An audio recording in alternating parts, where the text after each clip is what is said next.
വാദങ്ങൾ പൊളിയുന്നു മുഖ്യമന്ത്രിയുടേതെന്നാണ് ചോദ്യം. P R Sunil, ഇന്ന് നമ്മൾ കാത്തിരുന്ന വാർത്താ സമ്മേളനമാണ്. അതിൽ മെറ്റയുമായി ബന്ധപ്പെട്ട് നമ്മളുടേതടക്കമുള്ള വി.ഡി. സതീശനെ വിമർശിക്കുന്നതടക്കമുള്ള മെറ്റ പോസ്റ്റുകൾ പിൻവലിക്കപ്പെടുന്നതുമായി ബന്ധപ്പെട്ടുള്ള ചോദ്യം. ഒരു സെൻസർഷിപ്പ് ഉണ്ടായിരുന്നോ എന്ന ചോദ്യം. MDMA-യുമായി പിടിയിലായ പ്രധാനപ്പെട്ട പ്രതി മുഖ്യമന്ത്രിയുടെ തന്നെ team VD. Satheesan social media coordinator എന്ന് എഴുതി വെച്ച് അദ്ദേഹത്തിനോട് അടുപ്പമുള്ള ദൃശ്യങ്ങൾ പ്രചരിച്ച സാഹചര്യത്തിൽ ആ ബന്ധം, ഇങ്ങനെ പല ചോദ്യങ്ങൾ ഉണ്ടായിരുന്നു. പല ചോദ്യങ്ങൾക്കും വി.ഡി. സതീശന് തൃപ്തികരമായ ഉത്തരം നൽകാൻ സാധിച്ചിട്ടുണ്ടോ? വി.ഡി. സതീശൻ മെറ്റയെക്കുറിച്ച് പറഞ്ഞതും MDMA പ്രതിയുമായി ബന്ധപ്പെട്ട് പറഞ്ഞതും സോഷ്യൽ മീഡിയയുമായി ബന്ധപ്പെട്ട് പറഞ്ഞതും ആ വാദങ്ങൾ പൊളിയുകയാണ്. മുഖ്യമന്ത്രി വി.ഡി. സതീശൻ്റെ ഇന്നത്തെ വാർത്താ സമ്മേളനം പരിശോധിച്ചാൽ അദ്ദേഹം ഈ വിഷയത്തിൽ മുന്നോട്ട് വയ്ക്കുന്ന അദ്ദേഹത്തിൻ്റെ വാദങ്ങളൊക്കെ തവിടുപൊടിയാകുന്നു എന്ന് വേണമെങ്കിൽ പറയാം. മൊത്തത്തിൽ തകർന്നു വീഴുന്നു എന്ന് തന്നെ പറയാം. എന്ന് അദ്ദേഹം പറഞ്ഞിട്ടുള്ള പല കാര്യങ്ങളിലും വസ്തുതാപരമായ പിഴവുകളുണ്ട്. ഒന്നാമത്തെ അദ്ദേഹത്തിൻ്റെ ഇന്നത്തെ അവകാശവാദം എന്നത് MDMA കേസിൽ അറസ്റ്റിലായ മുഹമ്മദ് ഹുസൈൻ എന്ന് പറയുന്ന ആളുമായി അദ്ദേഹത്തിന് നവകേരള സദസ്സുമായി ബന്ധപ്പെട്ട് അന്നത്തെ പോലീസ് മർദ്ദനത്തിൽ പരിക്കേറ്റത് മുതലാണ് അദ്ദേഹത്തിന് പരിചയം എന്നാണ് മുഖ്യമന്ത്രി വി.ഡി. സതീശൻ പറയുന്നത്. അന്ന് പരിക്കേറ്റ യൂത്ത് കോൺഗ്രസ് പ്രവർത്തകർ എന്ന നിലയിൽ അവരെ ഫോണിൽ വിളിക്കുന്നു, പിന്നീട് അദ്ദേഹത്തിൻ്റെ ക്ഷണമനുസരിച്ച് അവരുടെ വസതിയിൽ പോകുന്നു എന്നാണ് വി.ഡി. സതീശൻ എന്ന് വാർത്താ സമ്മേളനത്തിൽ പറഞ്ഞത്. അത് പച്ചക്കള്ളമാണ്. കാരണം ഈ മുഹമ്മദ് ഹുസൈൻ്റെ തന്നെ ഫേസ്ബുക്ക് പോസ്റ്റ് എടുത്ത് പരിശോധിക്കുമ്പോൾ 2021 സെപ്റ്റംബർ 4 മുഖ്യമന്ത്രി വി.ഡി. സതീശനൊപ്പം നിൽക്കുന്ന ചിത്രമുണ്ട്. 2022 ഡിസംബർ 25 മുഖ്യമന്ത്രി വി.ഡി. സതീശനൊപ്പം നിൽക്കുന്ന ചിത്രമുണ്ട്. 2023 ഒക്ടോബർ 30 മുഖ്യമന്ത്രി വി.ഡി. സതീശനൊപ്പം നിൽക്കുന്ന ചിത്രമുണ്ട്.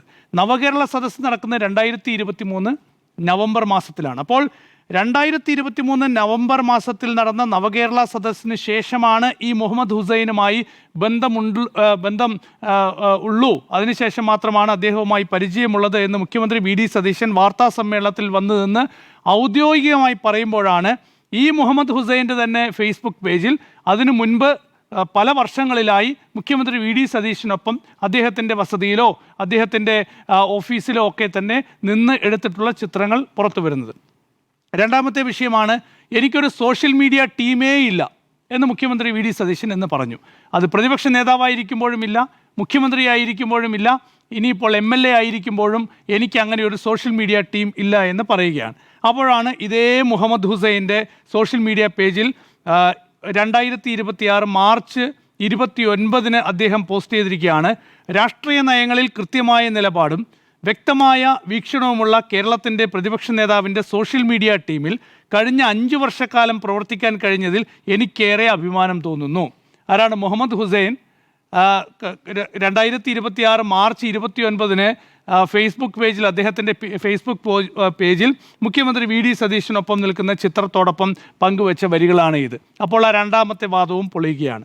മൂന്നാമത് മുഖ്യമന്ത്രി വി.ഡി. സതീശൻ ഇന്ന് പറയുകയാണ്, ഈ മെറ്റ എൻ്റെയും പോസ്റ്റ് നീക്കം ചെയ്തു, ഞാൻ ഇട്ട എൻ്റെയും പോസ്റ്റ് നീക്കം ചെയ്തു. എപ്പോഴെന്നറിയാം, അത് മാർച്ച് മാസത്തെ പോസ്റ്റാണ് നീക്കം ചെയ്തത്. അത് പിന്നീട് 2 ദിവസം കഴിഞ്ഞ ശേഷം അത് തിരിച്ചു വരികയും ചെയ്തു. അന്ന് രത്തൻ കേൽക്കറാണ് ഇവിടുത്തെ ഇലക്ടറൽ ഓഫീസർ, സംസ്ഥാന തെരഞ്ഞെടുപ്പ് ഓഫീസറായി പ്രവർത്തിച്ചിരുന്നത്. അന്ന് ചില സാങ്കേതിക പ്രശ്നങ്ങളാണ് എന്ന് പറഞ്ഞ് പിന്നീട് അത് ആ പോസ്റ്റ് വീണ്ടും ഫേസ്ബുക്കിൽ പ്രത്യക്ഷപ്പെടുന്ന സാഹചര്യമൊക്കെ തന്നെ ഉണ്ടായിട്ടുണ്ട്. ഏതായാലും ഇവിടെ ഇന്ന് നോക്കിയാൽ മുഖ്യമന്ത്രി വി.ഡി. സതീശൻ്റെ ഈ വാർത്താ സമ്മേളനത്തിൽ അദ്ദേഹം വലിയ അവകാശവാദമായി മുന്നോട്ട് പറയുന്ന കാര്യങ്ങളൊക്കെ വസ്തുതാപരമായി വലിയ പിഴവാണെന്നാണ്. ഇനി മുഖ്യമന്ത്രി വി.ഡി. സതീശൻ ഇന്ന് പറഞ്ഞു, ഞാൻ ഒരു വാർത്താ ചാനലിൻ്റെയോ അല്ലെങ്കിൽ വാർത്താ മാധ്യമങ്ങളുടെയോ പോസ്റ്റുകൾ സോഷ്യൽ മീഡിയയിൽ നിന്ന് നീക്കം ചെയ്യാൻ ആവശ്യപ്പെട്ടിട്ടില്ല എന്നാണ് അദ്ദേഹം വളരെ കൃത്യമായി തന്നെ പറയുകയാണ്. ഇതിന് നിങ്ങൾ പരാതി നൽകണം, അതിനൊപ്പം സർക്കാർ നിൽക്കും എന്നാണ് പറയുന്നത്. നോക്കൂ, അഭിപ്രായ സ്വാതന്ത്ര്യം എന്ന് പറയുന്നത് ജനാധിപത്യത്തിൻ്റെ ഭാഗമായിട്ടുള്ളതാണ്. ഭരണഘടന തന്നെ വിഭാവനം ചെയ്യുന്നതാണ് അഭിപ്രായ സ്വാതന്ത്ര്യം എന്ന് പറയുന്നത്. അപ്പോൾ അത് കാത്തു സൂക്ഷിക്കാനുള്ള എല്ലാ ഉത്തരവാദിത്വവും ജനാധിപത്യ മാർഗത്തിൽ തിരഞ്ഞെടുത്ത് വന്നൊരു സർക്കാരിനുണ്ട്. അപ്പോൾ ഇവിടെ ഈ പരാതി ഇന്ന് വന്നതല്ല, ഇന്ന് മാധ്യമപ്രവർത്തകർ ചോദിച്ചപ്പോഴല്ല ആ പരാതി വന്നിട്ടുള്ളത്. കഴിഞ്ഞ എത്രയോ ദിവസങ്ങളിലായി കേരളത്തിലെ മാധ്യമങ്ങളുടെ പോസ്റ്റുകൾ മെറ്റ നീക്കം ചെയ്യുന്നുണ്ട്. അത് മുഖ്യമന്ത്രി വി ഡി സതീശനെ വിമർശിക്കുന്ന പോസ്റ്റുകളാണ്, മുഖ്യമന്ത്രി വി ഡി സതീശനെതിരെ വന്നിട്ടുള്ള പോസ്റ്റുകളാണ്. അപ്പോൾ ഒന്നിന് പിറകെ ഒന്നായി മെറ്റ എന്തുകൊണ്ടാണ് മുഖ്യമന്ത്രി വി ഡി സതീശനെ വിമർശിക്കുന്ന പോസ്റ്റുകൾ നീക്കം ചെയ്യുന്നത് എന്നത് ചോദിച്ചുള്ള ഒരുപാട് മാധ്യമ റിപ്പോർട്ടുകൾ കഴിഞ്ഞ കുറേ ദിവസങ്ങളിലായി വരുന്നുണ്ട്. എന്തുകൊണ്ടാണ് ഈ സംസ്ഥാനത്തിൻ്റെ മുഖ്യമന്ത്രിക്ക് ഇതിലൊരു വിമർശനം ഉന്നയിക്കണമെന്ന് തോന്നിയില്ല? എന്തുകൊണ്ടാണ് മെറ്റയ്ക്ക് ഒരു കത്ത് ഔദ്യോഗികമായി നൽകണം എന്ന് തോന്നിയില്ല? എന്തുകൊണ്ടാണ് മെറ്റയോട് നിങ്ങൾ ചെയ്യുന്നത് അഭിപ്രായ സ്വാതന്ത്ര്യത്തിനെതിരെയുള്ള നീക്കമാണ്, ഇത് അംഗീകരിക്കാനാകില്ല എന്ന് കേരളത്തിൻ്റെ മുഖ്യമന്ത്രിക്ക് പറയാൻ സാധിച്ചില്ല? എന്നിട്ട് ഇന്ന് വന്ന് മുഖ്യമന്ത്രി വാർത്താ സമ്മേളനത്തിൽ പറയുകയാണ് നിങ്ങൾ പരാതി കൊടുക്കൂ. ആര്? ഈ വാർത്താ ചാനലുകൾ അല്ലെങ്കിൽ വാർത്താ മാധ്യമങ്ങൾ പരാതി നൽകൂ, അതിനൊപ്പം സർക്കാർ നിൽക്കും എന്നാണ്. വേണമെങ്കിൽ ഞാൻ കൂടി കത്തയക്കാം മെറ്റയ്ക്ക്, എന്തോ സൗജന്യം പോലെ. ഇത് അദ്ദേഹത്തിൻ്റെ ഉത്തരവാദിത്വമാണ്. ഈ നിയമം, ഈ അവകാശം സംരക്ഷിക്കുക എന്നത് അദ്ദേഹത്തിൻ്റെ ഉത്തരവാദിത്വമാണ്. അദ്ദേഹം പ്രതിനിധാനം ചെയ്യുന്ന കോൺഗ്രസ് പാർട്ടി ദേശീയ തലത്തിൽ ഉയർത്തുന്ന രാഷ്ട്രീയമുണ്ട് ആ വിഷയത്തിൽ. അപ്പോൾ അവിടെ ഇതൊക്കെ കാത്തു സൂക്ഷിക്കുകയും ഇതൊക്കെ ഉയർത്തിപ്പിടിക്കുകയും ചെയ്യേണ്ട ആ പാർട്ടിയുടെ സംസ്ഥാനത്തെ മുഖ്യമന്ത്രി പറയുകയാണ്, കേരളത്തിലെ മുഖ്യമന്ത്രി പറയുകയാണ്, നിങ്ങൾ മെറ്റയോട് പോയി ചോദിക്കൂ, നിങ്ങൾ മെറ്റയോട് പറയൂ, ഞാനും കൂടി പറയാം. ഇതാണ് കേരളത്തിൻ്റെ മുഖ്യമന്ത്രി. അപ്പോൾ അദ്ദേഹം ഇന്ന് വാർത്താ സമ്മേളനത്തിൽ പറഞ്ഞിട്ടുള്ള പല കാര്യങ്ങളിലും വസ്തുതാപരമായ പിഴവുകളുണ്ട്, രാഷ്ട്രീയ നിലപാടിൻ്റെ കാര്യത്തിൽ പിഴവുകളുണ്ട്. അദ്ദേഹത്തിൻ്റെ ഇതിന് പിന്നിലുള്ള താല്പര്യം, കൃത്യമായി താല്പര്യം എന്താണ് എന്ന് മറച്ചു വെച്ച് സംസാരിക്കുന്നത് പോലെ, മറച്ചു വെച്ച് അദ്ദേഹം ചില നിലപാടുകൾ പറയുന്നത് പോലെ നമുക്ക് വേണമെങ്കിൽ വ്യാഖ്യാനിക്കാൻ കഴിയുന്ന, നമുക്ക് വേണമെങ്കിൽ വിലയിരുത്താൻ കഴിയുന്ന ഒരുപാട് സാഹചര്യങ്ങളുണ്ട്. അതിലൊന്നാമത്തേതാണ് ഞാൻ പറഞ്ഞത്.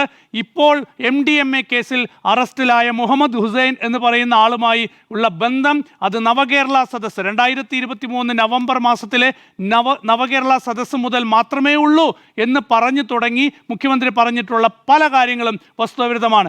മുഖ്യമന്ത്രി വി ഡി സതീശന് MDMA കടത്തുമായോ അതല്ലെങ്കിൽ അദ്ദേഹത്തിന് MDMA കടത്തുന്ന ആളുകളുമായോ എന്തെങ്കിലും ബന്ധമുണ്ടെന്നോ അതിന് സഹായം ചെയ്യുന്നോ ഒന്നൊന്നുമല്ല പ്രശ്നം.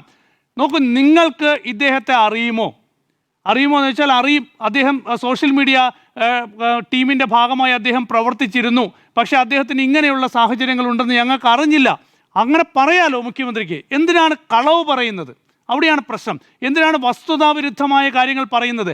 അതല്ല എങ്കിൽ ഒന്നുകിൽ ഇത് ബോധപൂർവം പറയുകയാണ്, അതല്ല എങ്കിൽ ഇതൊന്നും അറിയാനുള്ള, ഈ വിവരങ്ങളൊന്നും അറിയാനുള്ള സംവിധാനം കേരളത്തിൻ്റെ മുഖ്യമന്ത്രിക്ക് ഇപ്പോഴും ഇല്ല എന്ന് നമുക്ക് പറയേണ്ടി വരും. നോക്കൂ, കേരളത്തിൻ്റെ മുഖ്യമന്ത്രിയാണ്. കേരളത്തിൻ്റെ മുഖ്യമന്ത്രി എന്ന് പറയുമ്പോൾ ഇത്തരം കാര്യങ്ങളിലൊക്കെ തന്നെയുള്ള ആഴത്തിലുള്ള പരിശോധന അദ്ദേഹം നടത്തണം.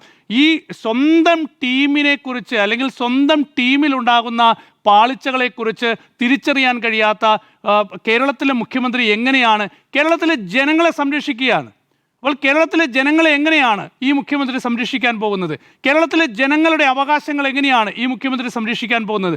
സ്വന്തം ടീമിലുള്ള ആളുകൾ, അവരുടെ സോഴ്സ് എന്താണ്, അവരെവിടെ നിന്ന് വരുന്നു, അവരെന്താണ് ചെയ്യുന്നത് എന്ന് പോലും തിരിച്ചറിയാൻ കഴിയാത്ത, എന്ന് പോലും പരിശോധിക്കാൻ കഴിയാത്ത, അത് സംബന്ധിച്ച് ഒരു വിവരവും ശേഖരിക്കാൻ കഴിയാത്ത ഒരു മുഖ്യമന്ത്രി എങ്ങനെയാണ് കേരളത്തെ സംരക്ഷിക്കാൻ പോകുന്നത് എന്ന കാര്യത്തിൽ എനിക്ക് വലിയ സംശയമുണ്ട്. ഏതായാലും വലിയ അപകടകരമായ സാഹചര്യത്തിലൂടെയാണ് കേരളത്തിലെ മാധ്യമങ്ങൾ എന്നല്ല, കേരളം എന്ന് മാത്രമല്ല രാജ്യം തന്നെ കടന്നു പോകും. നമ്മൾ ദേശീയ തലത്തിലെ സാഹചര്യങ്ങളൊക്കെ തന്നെ കഴിഞ്ഞ ദിവസങ്ങളിൽ വളരെ ഗൗരവമായി വിലയിരുത്തിയതാണ്, ചർച്ച ചെയ്തതാണ്.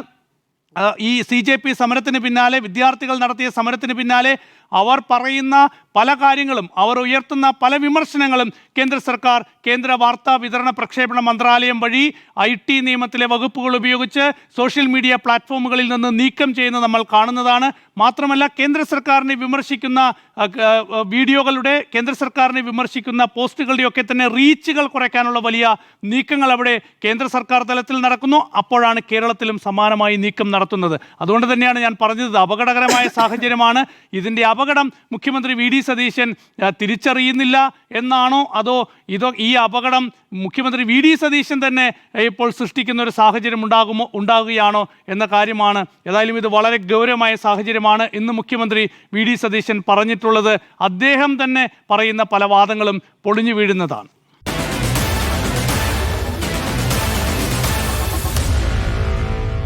Meet the editors.